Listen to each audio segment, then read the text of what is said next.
6th unit 9th standard சயின்ஸில் 6th unit ஒளி வந்து பார்க்குறோம். இப்போ வந்து படுகோணம், அப்புறம் வந்து எதிரொலிப்பு கோணம், இதெல்லாம் வந்து சேமாக தான் இருக்கும். அவசர கால ஊர்தி ஆம்புலன்ஸில் எப்போவுமே வந்து ரிவர்ஸில் தான் எழுதியிருக்கும் பேர். ஏன்னா முன்னாடி இருக்க குவியாடியில் வந்து அப்போ தான் அந்த நேராக தெரியும். ஸோ அதுக்காக தான் வந்து ஓகேவா. இதில் வந்து படுகதிர், எதிரொலிப்பு கதிர், அப்புறம் வந்து படு புள்ளிக்கு வரையப்படும் குத்துக்கோடு எல்லாமே ஒரே தளத்தில் அமையும். படுகோணம் எதிரொலிப்பு கோணமும் சமமாக தான் இருக்கும். இடவள மாற்றம் நிஜமாகவே அந்த ஆடியில் இடவள மாற்றம் வந்து நடக்கிறது கிடையாது. பின்னோக்கிய மாற்றம் தான் நடக்குது. நம்மளோட புலன் உறுப்பு தான் அந்த மாதிரி வந்து அதை அக்செப்ட் பண்ணிக்குது அப்படின்னு சொல்கிறாங்க. அடுத்து மெய்பிம்பம், மாய்பிம்பம். மெய்பிம்பம்னா வந்து நம்ம சைடே தோன்றுச்சுன்னா மெய்பிம்பம், அந்த மிரர் சைடு தோன்றுச்சுன்னா அது வந்து மாய்பிம்பம் சொல்லுவோம். ஆடியின் உயரம் நம்ம உயரத்தில் பாதி இருந்துச்சுன்னா நம்மளோட ஃபுல் உருவம் தெரியும், அப்படி இல்லைன்னா தெரியாது. சரியா. வளைவாடி, கோலகாடி, பளபளப்பான கரண்டி ஒன்றின் வளைந்த பரப்பு கூட வளைவு ஆடியாக வந்து இருக்கும் அப்படின்னு சொல்கிறாங்க. கோலகாடியின் எதிரொலிக்கும் பரப்பு வந்து உள்பக்கமாக வளைஞ்சிருக்கும், குழியாடி மாதிரி உள்பக்கமாக வளைஞ்சிருக்கும். மையத்தை நோக்கி தான் வந்து இருக்கும். இதுதான் வந்து குழியாடிகள் அப்படின்னு சொல்கிறோம். எதிரொலிக்கும் பகுதி வெளிப்பக்கமாக இருந்துச்சுன்னா அதை குவியாடி அப்படின்னு சொல்கிறோம். சரியா. கோலகாடியில் பொதுவாக பிம்பம் எப்படி தோணணும் அப்படின்னா, சி வழியாக போகுது அப்படின்னா வந்து என்ன இருக்கும், ஃபஸ்ட்டு பி இருக்கும், அடுத்து வந்து எஃப், இதுதான் குவியம், அடுத்து சின்னு இருக்கும். ஓகேவா. சி வழியாக போச்சுன்னா சி வழியாகவே ரிவர்ஸ் ஆகிரும். இணையாக வர்றது எஃப் வழியாக ரிவர்ஸ் ஆகும், எஃப் வழியாக வர்றது இணையாக போயிடும். இது ரெண்டும் வந்து அப்படி ரெசிப்ரோக்கலாக இருக்கும். அடுத்து ஆடி மையத்தில் பியில் படுறது அப்படி ஈக்குவலாக ஐ இதில் பட்டுச்சுன்னா ஆர் ரிஃப்ளெக்டிவ் ஆங்கிளில் வெளியே. குழி ஆடியில் பிம்பம் எப்படி உருவாகுது? ஈரெலாம் தொலைவில் வைக்கப்பட்ட பொருளோட பிம்பம் வந்து எஃப்பில் குவிஞ்சு நமக்கு கிடைக்கும். சரியா. எப்போவுமே வந்து லெஃப்ட் சைடில், அதாவது இங்கே ஆடி இருக்குது, லெஃப்ட் சைடில் பொருளை வைக்கிறோம், பிம்பமும் இங்கேயே கிடைக்கிது அப்படின்னா வந்து இந்த சைடு கிடைக்கிற பிம்பம் வந்து மெய் பிம்பமாக இருக்கும், ப்ளஸ் தலைகீழாக இருக்கும். அதே ரைட் சைடு கிடைக்கிறது வந்து மாய பிம்பமாக இருக்கும், நேராக இருக்கும். சரியா. மிரருக்கு அந்த பக்கம் மிரருக்குள்ளே கிடைக்கிறதுன்னு வச்சுக்கோங்களேன், மிரருக்குள்ளே கிடைக்கிறது. சரியா. தூரத்தில் வச்சா சின்ன பிம்பமாக கிடைக்கும், கிட்ட வர பிம்பம் வந்து பெருசாகும். இதுதான் வந்து பார்க்க வேண்டியது. அடுத்து வளைவு மையத்துக்கு அப்பால் வைக்கும்போது எஃப்க்கும் சிக்கும் இடையில கிடைக்கும். அதே இது எஃப்க்கும் சிக்கும் இடையில நீங்கள் வச்சிங்கன்னா வளைவு மையத்தில் கிடைக்கும். சரியா. அதே வளைவு மையத்திலே வச்சிங்கன்னா வளைவு மையத்திலே தான் திரும்ப கிடைக்கும். ஓகேவா. அவ்வளோதான். இதுதான் பேசிக் தெரிய வேண்டியது. அடுத்து இப்போ எஃப்பில் வச்சிங்கன்னு வச்சுக்கோங்களேன், ஆல்ரெடி ஈரில்லா தொலைவில் வச்சிங்கன்னா எஃப்பில் கிடைக்குமா, அதே மாதிரி எஃப்பில் வச்சிங்கன்னா ஈரில்லா தொலைவில் தான் கிடைக்கும். ஸோ ஈரில்லா தொலைவில் கிடைக்கிறது வந்து திரையில் வந்து எந்த பிம்பமும் இருக்காது, அது வந்து மாயபிம்பமும் கிடையாது. ஏன்னா லெஃப்ட் சைடே தானே இருக்குது, மாயபிம்பம் கிடையாது. பட் ரொம்ப லாங்கில் இருக்கனால பெருசாக அது தெரியாது அப்படின்னு சொல்கிறாங்க. எஃப்க்கும் ஆடி மையத்துக்கும் ரொம்ப கிட்ட வந்துருச்சு. ஸோ எஃப்க்கும் ஆடி மையத்துக்கும் கிட்ட வச்சோம் அப்படின்னா பிம்பம் இந்த சைடு வந்துடும். ஸோ பிம்பம் எங்கே கிடைக்கும், ஆடிக்கு பின்புறம் கிடைக்கும். ஸோ இந்த சைடு வந்துச்சுனாலே என்னது, கிட்ட வந்தோம்னா பெருசாக தான் கிடைக்கும், நேரான மாயபிம்பம் கிடைக்கும். இந்த சைடு மிரருக்கு இந்த சைடு போயிட்டாலே மாயபிம்பம் நேராக இருக்கும், இந்த சைடு இருந்தால் தலைகீழாக இருக்கும், இது வந்து மெய் பிம்பமாக இருக்கும். அவ்வளோதான் குழியாடி பற்றி. ஸோ அதோட ட்ராயிங் தான் வந்து கொடுத்துருக்காங்க, வேறு ஒன்றுமே இல்லை. பொருள் எப்பவும் அடுத்து எதிர்ப்புறம் தான் வைக்கப்படும். ஸோ இந்த மெஷர்மெண்ட் வந்து பார்த்துக்கணும். அதாவது வந்து பியிலேருந்து அளக்குறோம் இல்லையா. இப்போ வந்து இங்கே பார்த்தா கூட தெரியும், இந்த பி இருக்கு இல்லையா, பியில் இருக்குன்னா ஒவ்வொரு டிஸ்டன்ஸையும் அளக்குறோம். எஃப் எவ்வளோ டிஸ்டன்ஸு, அடுத்து சி எவ்வளோ, அடுத்து ஒரு வேல்யூ எவ்வளோ அப்படின்னு இப்படி அளக்குறோம். சரியா. இந்த சைடில் அளந்துட்டு போகிறோம். ஸோ இப்படி அளக்கிற எல்லாமே மைனஸில் தான் இருக்கும். ஸோ யூ மைனஸு மெய்பிம்பம்னா இந்த சைடு வர்றது மைனஸு, அடுத்து இந்த சைடு மாயபிம்பம் மட்டும் ரைட் சைடு வரும். ஸோ அது மட்டும் ப்ளஸ் ஆகும். சரியா, ப்ளஸ் ஆகும். அடுத்து பொருளின் உயரம் மேலே இருந்துச்சுன்னா ப்ளஸ்ஸு, கீழே வந்துச்சுன்னா மைனஸ்ஸு. பொருளின் உயரம் வந்து ப்ளஸ்ஸாக தான் இருக்கும். அடுத்து மாயபிம்பம் அப்படின்னாலே ப்ளஸில் வந்துடும், ஏன்னா வலது பக்கம் வருது. இதே இது குவியாடியில் எப்படி இருக்கும்னா, குவியாடியில் மற்ற எல்லாமே ப்ளஸ்ஸு, இது மட்டும் ஞாபகம் வச்சுக்கணும். யூ மட்டும்தான் மைனஸ். இது வந்து ப்ராப்ளம் செய்யும் போது நமக்கு தேவைப்படும் நிறையா. ஸோ யூ மட்டும்தான் மைனஸ்ஸு. இதில் மாயபிம்பம்லாம் ப்ளஸ்ஸு, இது வந்து யூ மட்டும் மைனஸ் தான் ஞாபகம் வச்சுக்கணும்.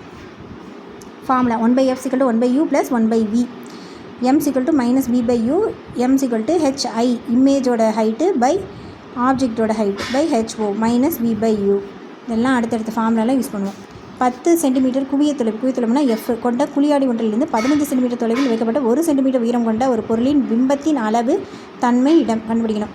எஃப் கொடுத்துட்டாங்க, 15 சென்டிமீட்டர் தொலைவில் பொருள் இருக்குன்னு யூ கொடுத்துட்டாங்க, h1 கொடுத்துட்டாங்க. ஸோ ஃபஸ்ட்டு என்ன பண்ணலாம், ஃபஸ்ட்டு நமக்கு தெரிஞ்ச ஃபார்முலா 1/f வச்சுட்டு 1/u + 1/v யூஸ் பண்ணி கண்டுபிடிக்கலாம். எஃப் வந்து இது என்ன ஆடி? அதுதான் ரொம்ப முக்கியம். குழியாடி. குழியாடியில் எஃப் என்னது? மைனஸில் தான் வரும். ஸோ இது வந்து -10 -15 அப்படின்ட்டு வரும். ஸோ -10 போட்டாச்சு, -15 போட்டாச்சு. v மட்டும் தான் நமக்கு தெரியாது. 1/v வேல்யூ வந்து கண்டுபிடிச்சோன்னா 30 -30. ஸோ பிம்பத்தின் தொலைவு எங்கே இருக்கும்? பிம்பம் வந்து இப்போ லெஃப்ட்டில் இருக்க போது, மைனஸ் இருக்கனால லெஃப்ட்டில் தான் இருக்குது. மைனஸ் இருக்கனால லெஃப்ட்டில் தான் இருக்க போது. 30 டிஸ்டன்ஸில் வந்து இருக்க போகுது. 30 சென்டிமீட்டர் டிஸ்டன்ஸில் இருக்க போகுது. அடுத்து இப்போ நம்ம வந்து ஹைட்டு கண்டுபிடிக்கணும். எம்முக்கு ஃபார்முலா 2 இருக்குது. -v/u இருக்குது ஒன்று, h2/h1 இருக்குது. ஸோ இது ரெண்டையும் ஈக்குவேட் பண்ணுறோம் அப்படின்னா இங்கே மைனஸ் ஆஃப் மைனஸ்னால் இது ப்ளஸ் ஆயிரும். 30/u வந்து ஆல்ரெடி -15. ஸோ வந்து m வேல்யூ வந்து நமக்கு -2 அப்படின்னு கிடைக்குது. -2 = h2/h1 இல்லையா? ஸோ h2/h1 அப்படின்றது பொருளோட ஹைட் ஆல்ரெடி கொடுத்துருந்தாங்க, 1 சென்டிமீட்டர் உயரம்னு சொல்லிட்டு. ஸோ 1 போட்டோம்னா h2 வேல்யூ கிடச்சிடும். h2 மைனஸில் இருந்தால் என்ன அர்த்தம்? பொருள் வந்து கீழே இருக்குதுன்னு அர்த்தம். கீழே ஹைட் வந்து அதாவது பொருள் இங்கே இருக்குது அப்படின்னா பிம்பம் கீழே இருக்குதுன்னு அர்த்தம். பிம்பம் தான் இப்போ கண்டுபிடிக்கிறோம் h2. ஸோ பிம்பம் உயரம் 2 மீட்டர்னா எதிர்குறியினால பிம்பம் முதன்மை அச்சுக்கு கீழே வந்து இருக்குது. அவ்வளோதான். குழியாடியிலிருந்து 16 சென்டிமீட்டர் தொலைவில் வைக்கப்படும் 2 சென்டிமீட்டர் உயரம் கொண்ட பொருள் ஒன்றின் மெய் பிம்பம் 3 சென்டிமீட்டர் உயரம் உள்ளதாக இருந்தால் பிம்பம் உருவாகும் இடத்தை காண்க. ஸோ குழியாடியிலேருந்து u சென்டிமீட்டர் தொலைவில் இருக்குது. ஸோ u வந்து 16 சென்டிமீட்டர், உயரம் h1 2 சென்டிமீட்டர். மெய் பிம்பம் அப்படின்ட்டா லெஃப்ட் சைடு தான் வரப்போகுது. உயரம் வந்து 3 சென்டிமீட்டர்.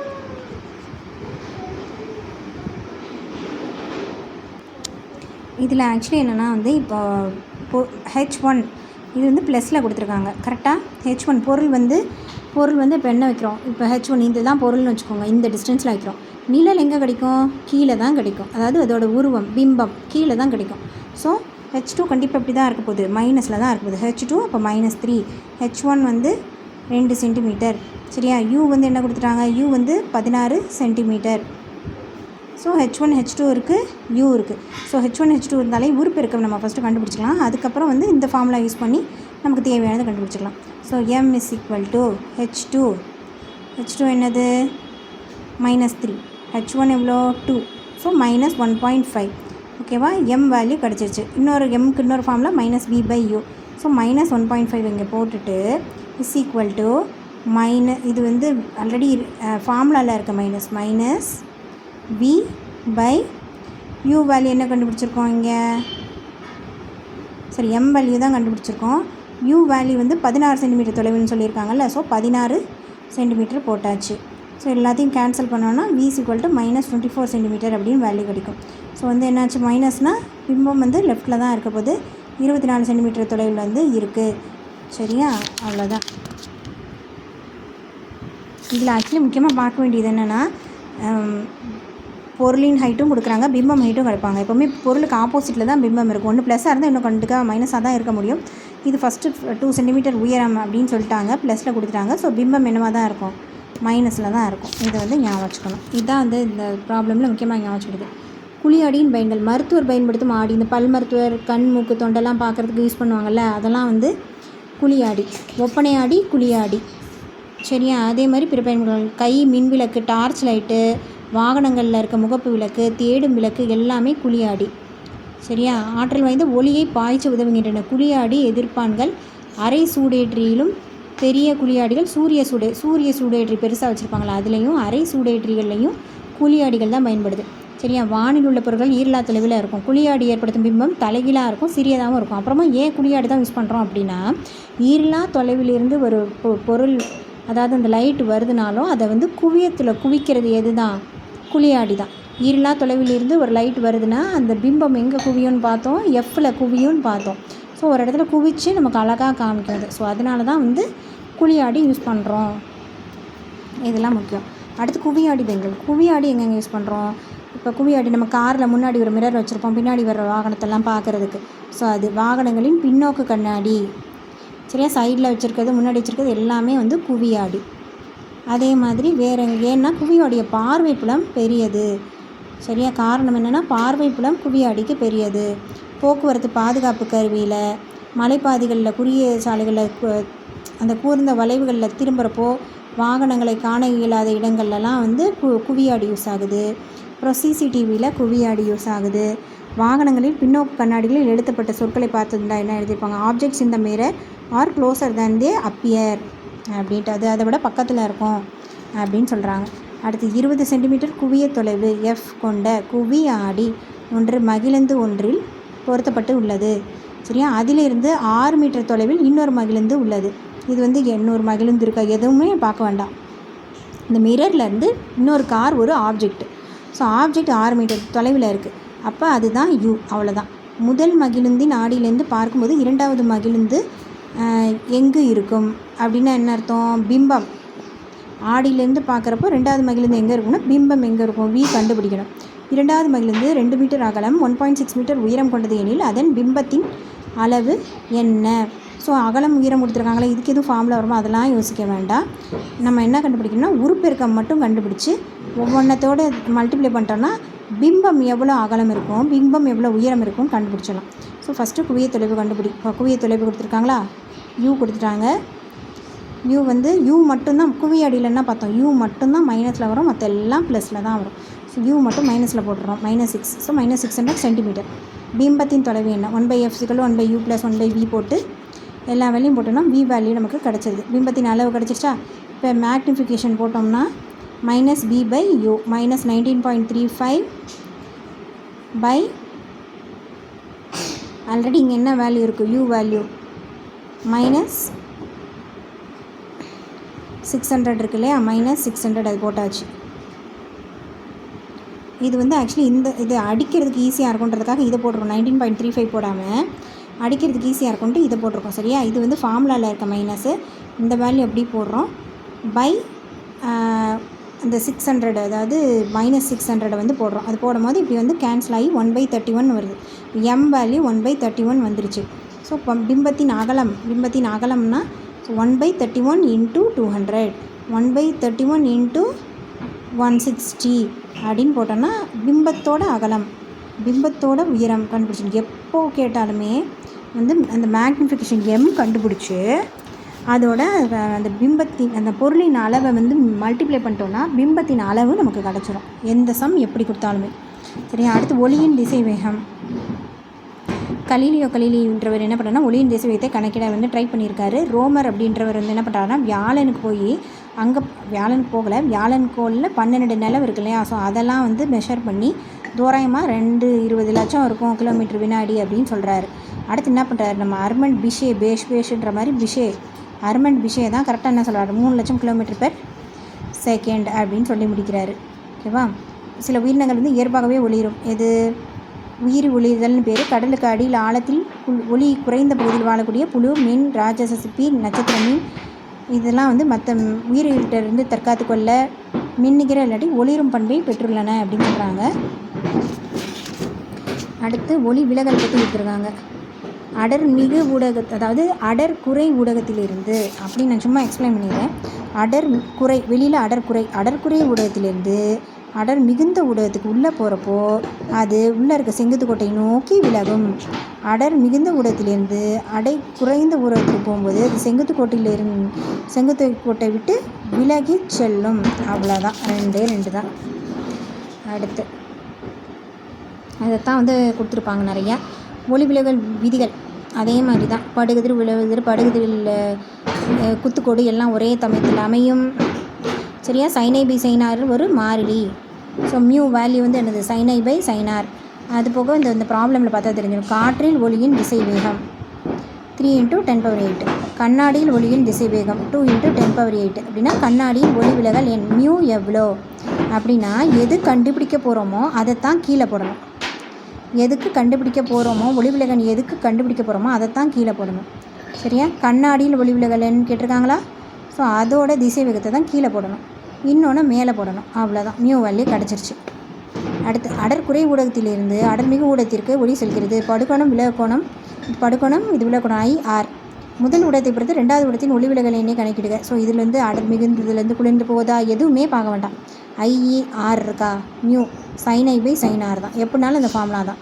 ஸோ sin 45/sin 30 போட்டோம்னா sin 45 வந்து 1/√2 இந்த இதில் போட்டோம்னா தெரியும். 0 1/2 1/√2 √3/2 1 சைனுக்கு. சரியா? 1/√2/1/2 போட்டோம்னா நமக்கு ஆன்சர் கிடச்சிரும். Root 2 value 1.414 root 2 value. இதெல்லாம் பேசிக் தான். முழு வகை எதிரொலிப்பு அப்படின்னா என்ன? அதாவது 90 டிகிரி ரிஃப்ளெக்டிவ் ஆங்கிள் 90 டிகிரி வர்ற மாதிரி படுகோணம், எந்த படுகோணம் ரிஃப்ளெக்டிவ் ஆங்கிள் 90 டிகிரி வர வைக்குதோ அதுதான் வந்து மாறுநிலை கோணம். சரியா? மாறுநிலை கோணத்தை அதாவது 90 டிகிரியும் விட அது விலகி போகுது அப்படின்னா என்ன ஆகும்னா அது விலகாது, திரும்ப உள்ளேயே வந்துடும், முழு வகை எதிரொலிப்பு அடைஞ்சிரும். சரியா? அதுதான் வந்து சொல்லியிருக்காங்க.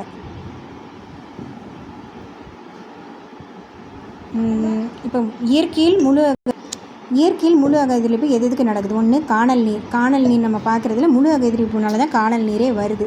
இன்னொன்று வைரம் ஜொலிப்பதற்கு ரீசன், விண்மீன் மின்னுவதற்கு ரீசன் எல்லாமே முழு வகை எதிரொலிப்பு தான். அடுத்து ஒளி இலைகள் வந்து இப்போ ஒளி இலைகள் வந்து நிறையா ஹார்ட் பீட்டை செக் பண்ணுறதுக்கு நிறையா மெடிக்கல் இதிலலாம் வந்து ஒளி இலைகள் யூஸ் பண்ணுறாங்க. அது போக வந்து ரொம்ப லாங் டிஸ்டன்ஸுக்கு ஒளிச்செய்கைகள்லாம் கடத்துறதுக்கு யூஸ் பண்ணுறாங்க. இல்லை பெரிய அறுவை சிகிச்சைக்கு, சின்ன சின்ன கீரல் போல் உள்ளுறுப்புகளை பார்க்குறதுக்கு. ஸோ இது எல்லாத்துக்குமே வந்து யூஸ் பண்ணுற ஒளி இலைகள் முழு வகை எதிரொலிப்புனால தான் வந்து நடக்குது அப்படி சொல்கிறாங்க. இந்தியாவை சேர்ந்த நரீந்தர் கபானி இயற்பியலாளர் தான் வந்து இலை ஒளியியலின் தந்தை அப்படின்னு அழைக்கப்படுறாரு. சரியா? x=r/2. அடுத்து ஸோ அதுதான் நம்ம ஆல்ரெடி பார்த்தது தான் கொடுத்துருக்காங்க. ஒளி ஒரு ஊடகத்திலேருந்து மற்றொரு ஊடகத்திற்கு செல்லும்போது படுகோணம் ஒளிவிலகல் அடையாது. எதுக்கு மேலே ஒளிவிலகல் அடையாது? 90 டிகிரிக்கு மேலே அடையாது. அதுக்கப்புறம் முழு எதிரொலிப்பு. டார்ச் விளக்கல் வந்து குழியாடி, பெரிதான மாயபிம்பம் குழியாடி தான் உருவாக்கும். எதிரொலிக்கும் பகுதி வெளிப்புறமாக வளைந்திருந்தால் குவியாடி. முப்பட்டகம் வழியாக போகும்போது விலகல் அடைகிறது மற்றும் நிறப்பிரிகை அடைகிறது. ஒளியின் திசை வேகம் வெற்றிடத்தில் பெருமமாக இருக்கும். ஒளி அடர் குறை ஊடகம் டு அடர் மிகுந்த ஊடகத்துக்கு செல்லும்போது புத்துக்கோட்டை நோக்கி நகரும். தெரு விளக்குகளில் பயன்படுறது குழியாடி. லைட் வர எல்லாமே குழியாடி தான்ப்பா. முப்பட்டகம் ஒன்றில் ஏற்படும் விலகு கோணம் படுகோணத்தை பொறுத்தது. 5 சென்டிமீட்டர் குவியத்தொலைவு உடைய வளைவு ஆரம் f=r/2 பார்த்தோம்ல. ஸோ r=10 வரும். சூரிய அடுப்பில் வந்து பயன்படுறது குழியாடி. அடுத்து ஒளிவிலகல் கோணம் ஒளிவிலகல் எண்ணை பொறுத்தது, இல்லை திசை வேகத்தை பொறுத்தது. ஒளிவிலகல் எண் வந்து ஒரு மாறிலி அப்படின்ற மாதிரி வரும். ஒரு ஒளிக்கதிர் வந்து ஒரு ஊடகத்திலேருந்து மற்றொரு ஊடகத்திற்கு செல்லும்போது விலகல் அடையும். தப்பு. குவியாடி எப்பொழுதும் சிறிதாக்கப்பட்ட நேரான மாயபிம்பத்தை உருவாக்கும். கரெக்டு. மாயபிம்பம் சிறிதான நேரான. கரெக்டு. நம்ம இதில் பார்க்குறோம்ல, காருக்கு முன்னாடி அந்த மிரரில் பார்க்குறோம், எப்படி வரும்? சிறுசாக இருக்கும், நேராக தானே இருக்கும். ஸோ அதான் குழியாடி ஒன்றின் வளைவு மையத்தில் பொருள் வைக்கப்படும் போது நேரான மாயபிம்பம் மாயபிம்பம்லாம் உருவாகாது, சீலையே தான் வரும். அது வந்து மெய்பிம்பம் தான். வைரங்கள் வந்து முழு வகை எதிரொலிப்பு. பிம்பத்தின் உயரத்திற்கும் அதன் பொருளின் உயரத்திற்கும் உடைய தகவு தான் வந்து உருப்பெருக்கம். மலைகளில் பயன்படுறது குவியாடி. தண்ணீருக்குள் நாணயம் இருக்க மாதிரி தெரியுது ஒளி விலகல். காணல் நீர் முழு வகை எதிரொலிப்பு. பல்மருத்துவர் வந்து குழியாடி. குழியாடியை விட குவியாடி தான் வந்து நிறையா பயன்படுத்தப்படுது. மலைப்பாதைகளில் வந்து குவியாடி மற்றும் குழியாடியை விட சமதள ஆடியை பயன்படுத்துறதில்லை, குவியாடி தான் அதிகமாக பயன்படுத்தப்படுது. அதனால் அது தப்பு. அடுத்து ஒரு குவியாடியிலேருந்து சமதள ஆடி குழியாடியை விட அதிக பார்வை புல முடியாது. கரெக்டு. I=Rன்னு இருக்கும். அதாவது கோளகாடியின் வளைவு மையத்தில் பட்டு எதிரொலித்த பின் மீண்டும் அதே பாதையில் திரும்புகிறது அப்படின்னா என்னது? ஐயும் ஆரும் 0வாக இருக்குது.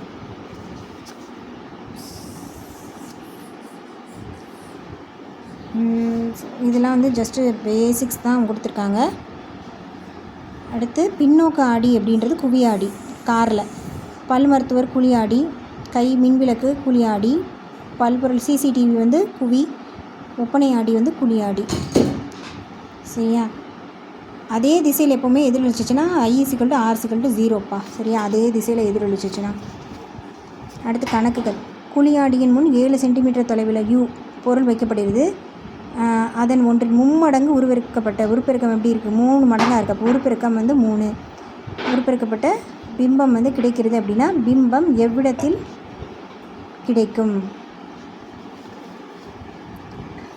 So m=-v/u formula. m=-v வந்து கொடுக்கல, v/u கொடுத்துருக்காங்க 7.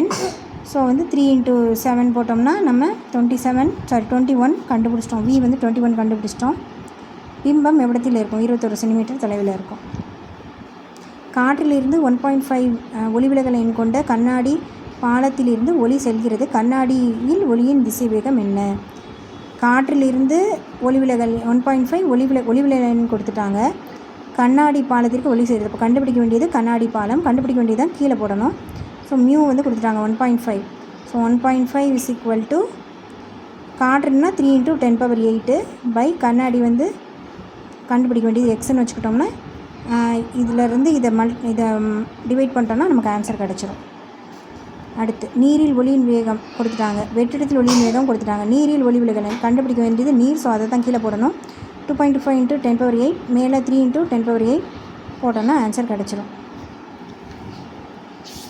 அதில் தான் அடுத்து வந்து 7th யூனிட் அடுத்த வீடியோவில் பார்க்கலாம்.